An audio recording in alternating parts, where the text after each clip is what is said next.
In the second episode of the Soft Electronics series for modern automatic transmissions, we'll present to you the mechatronic structure and operation. We'll briefly review its diagnostics, maintenance, and repair.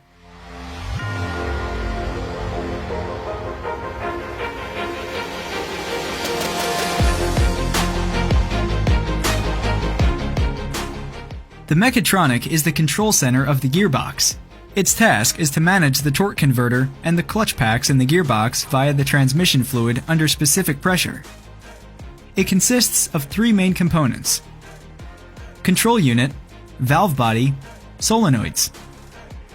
The control unit collects and analyzes data about the current condition of the mechatronics and fluid via speed sensors, temperature sensors, and pressure sensors.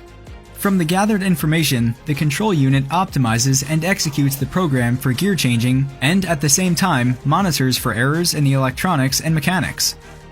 The solenoids are electro-hydraulic valves and are the executive elements of the control unit in the mechatronic.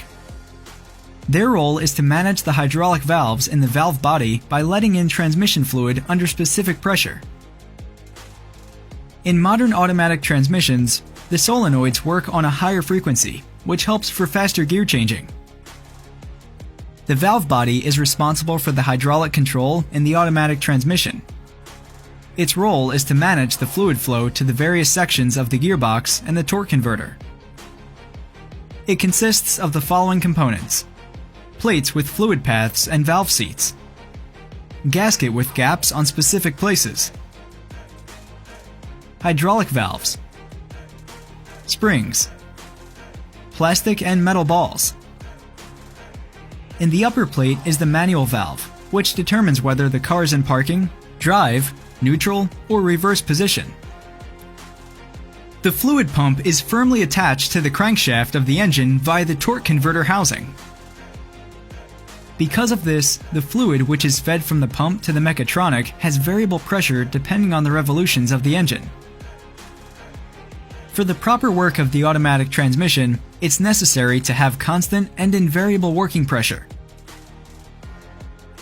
That's why, when entering the valve body, the fluid pressure is first regulated by a specific valve. After that, depending on the program execution of the control unit, various hydro valves open or close the fluid paths in the plates of the valve body, letting in fluid under pressure. These canals are connected to the clutch packets in the gearbox and torque converter. The most common defects occurring in the control unit are: the computer control of the solenoids may be incorrect, and during diagnostics, various error codes may periodically be stored